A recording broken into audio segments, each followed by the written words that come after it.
Hi Beshi! So for today, papakita ko sa inyo kung paano ako nag-a-apply ng foundation. Disclaimer lang, hindi ako professional, hindi ako expert. Ituturo ko lang din sa inyo kung ano yung alam ko. So first, gagamit ako ng primer. Sobrang importante yung paggamit ng primer. First, para hindi pumasok sa mga pores natin yung mga makeup na ilalagay natin. And second, para maging maganda yung lapat ng foundation sa mukha natin.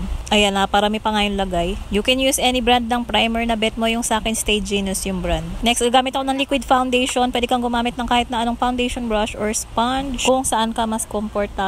So for this video, gagamit ako ng foundation brush, and yung foundation na gagamitin ko is yung favorite ko from Maybelline Fit Me Matte Poreless. I'm in the shade 220. So kung brush ang gamit mo, ganyan dapat ang pag-a-apply, pat motion. Huwag yung ganito na parang dinadrag nyo yung brush kasi hindi magiging maganda yung lapat niya at hindi pantay-pantay. So dapat ganyan, patting motion or ano bang tawag dyan, dabbing motion. So parang pa-push, ganon. Pinupush natin sa skin natin yung foundation para maganda yung lapat. And don't forget, especially yung sa nose, yung mga area na may redness na ganap. So ayan, nakadalawang pump ako, kulang yung isa. So ayan, tingnan nyo. Sa my nose area natin dyan, madalas may mga redness na ganap. Kaya make sure na makover nyo yan. Of course, lagyan nyo rin yung leeg para pantay. So pag may makeup, lagi nyo tatandaan, blending is the key. So tingnan nyo, na-cover na yung redness na ganap ko dyan sa ilong. Mayroon akong pimple. Sobrang ganda ng Maybelline Fit Me Matte Poreless. So tingnan nyo, ayan, fresh na yung aking face. Na-even out na rin yung aking skin tone and wala na yung mga redness na ganap.